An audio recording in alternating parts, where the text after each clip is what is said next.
Hi everyone and welcome to Hanging Out with Temi. And Hanging Out with Temi, of course, your host today is myself, Temi Ajayi.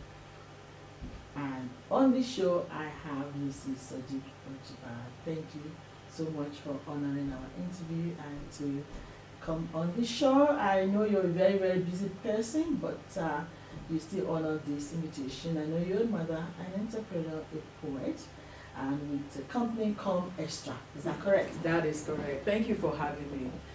It's quite an honor. I find that this is such a great opportunity to get to share in the Hanging Out with Tammy journey that I've heard so much about. So thank you for having me. And yes, I do have a few hats. I'm a counselor, I'm a psychotherapist, I'm a writer, I'm a wife, I'm a mother, a community worker, a few different things. Fantastic. Who else would I have brought to this show but you? Thank you so much. And I've shared with you, even from the inception of HOWT, and I know how you've been very passionate and supportive and been wanting this to happen. Of course, we've been trying to do couple in the past, but technology is not on our side. We struggled a little bit, but with the encouragement of people like you.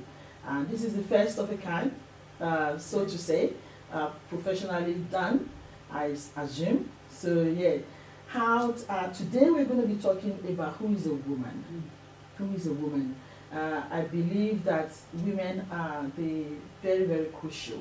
Their position is very, very essential, and I could be biased, but I think it's undermined kind of in the community. So this episode is going to be talking about who is a woman and who is Temi, and the essence of HOWT, what HOWT is all about. So who is a woman? A woman, that's a question. And when you said you could be biased, I want you to be biased. I am biased, unapologetically biased. Because when you say who is a woman, the picture that comes into my mind is a pillar, essentially, a pillar for humanity. Yeah. And whether you're coming at it from a place of faith or from a place of functionality, a woman is a pillar, however you want to look at it. And I don't want to preempt what HOWT is going to be talking about, but I just want to believe that in a nutshell, if we look at it in those two contexts that I've put there, I believe that a woman's place is really at the center of everything and anything, any conversation we want to have when you're talking about progress, when you're talking about the issues around what the world is facing today, globally and locally.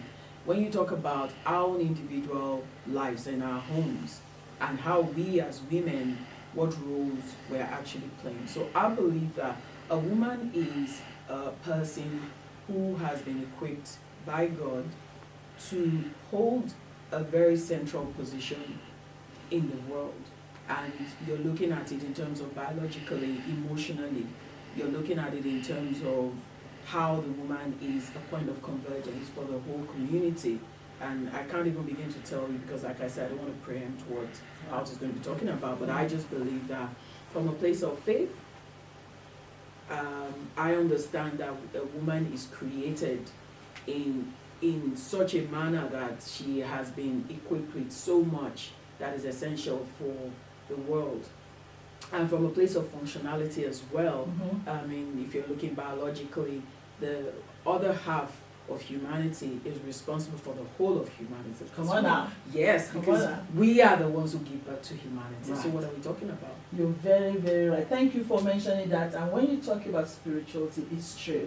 Because when God created Adam and Eve, when God created Adam, God says it's not good for him to be alone. With him, he could not do nothing until Eve was created. So that's what I know. And powerfully. And there's a thing that you mentioned there as well. That also brings something from inside of me that they're the pillar, they're indeed the pillar. Because again, from my own faith, it was identified that a woman built a home. So there wasn't anywhere in the Bible that says man built a home. A woman built a home. And without a woman, there's no creation, indeed. So, well, let's talk a little bit about myself. Let me tell you about Temi. Again, similar to yourself, Temi is a mother, woman of faith, entrepreneur, and very daring. Could be controversial. Apparently it is, but I actually did not know that. But I know that now that I could be controversial. Not traditional.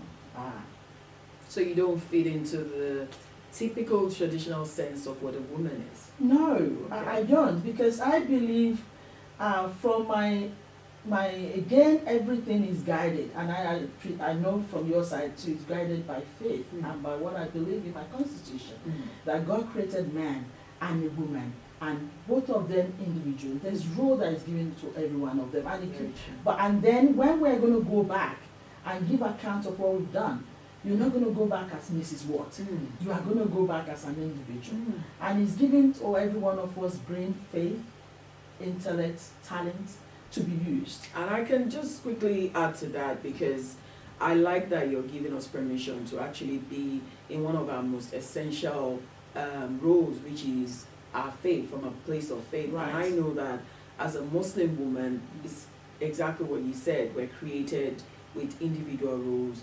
I don't want to be a man. I'm not a man. That's right. I know my place as a woman. And it's not the place that people tend to see as this limited, Yes. Unable, incompetent person who is just created for this role. Right. You know, I'm a multifaceted person, and my humanity is there, and my humanity is also there. And all of those things are the things that make me who I am. So as a Muslim woman, I know that from a place of faith, you're talking about women also having roles that are essential. Correct. So, and that's the word that I want to leave with that. Very, very essential. I was talking to another friend of mine who is a Muslim, and she told me, I have to throw this in. I was asking her about her, mortgage and whatever, and she told me that when she got married, the money that she got from her dowry was so much that when they came to Australia, they used that money to buy a house. Oh, wow. And that house was in her name. Interesting. I'm like, the house that your husband lives is in your name. Which is such a progressive thing, isn't it? It's unbelievable. You see, so when you talk about tradition of where? Is it tradition of Africa? Tradition of Asia? Tradition of what tradition are we talking about? So I think it's about identifying the strength in each other and accepting each other's strength. So in a complementary role. In a complementary role. So it doesn't matter who owns. This is deep. I think we're going to get there because it's deep. I want to bring it back to Africa, from where we come from. Yes. And traditionally, when you buy a house, who buys the house, whose name it is. Yes. And all things are changing to the glory of God. Yes. Things are changing. But, let me bring you back to how.